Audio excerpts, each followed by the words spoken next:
Election commission తనపై విధించిన నిషేధంపై స్పందించారు మాజీ ముఖ్యమంత్రి బీఆర్ఎస్ అధినేత కేసీఆర్. ఈ మేరకు ఆయన మాట్లాడుతూ తనను 48 గంటల ప్రచారంలో పాల్గొనకూడదని నిషేధం విధించిన ఎలక్షన్ కమిషన్ తనపై అనుచిత వ్యాఖ్యలు రేవంత్ రెడ్డిపై ఎటువంటి చర్యలు తీసుకోలేదని పేర్కొన్నారు.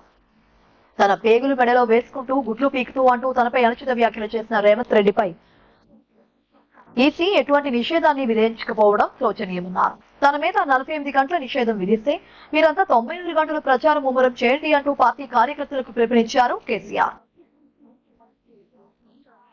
ఎలక్షన్ కమిషన్ ఆఫ్ ఇండియా నా మీద నిషేధం విధించింది.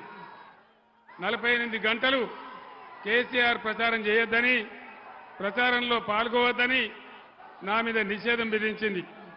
మీ అందరు నేను ఒకటే కోరుతా ఉన్నా, ఒకటే మాట మనవి చేస్తా ఉన్నా, ఇదే రేవంత్ రెడ్డి నీ పేగులు మెడలేసుకుంటా, నీ గుడ్లు వీకుతా అని నా మీద అడ్డగోలు మాటలు మాట్లాడితే ఇదే election commission of India Revanth Reddy మీద నిషేధం పెట్టలేదు, కానీ నా మీద పెట్టింది.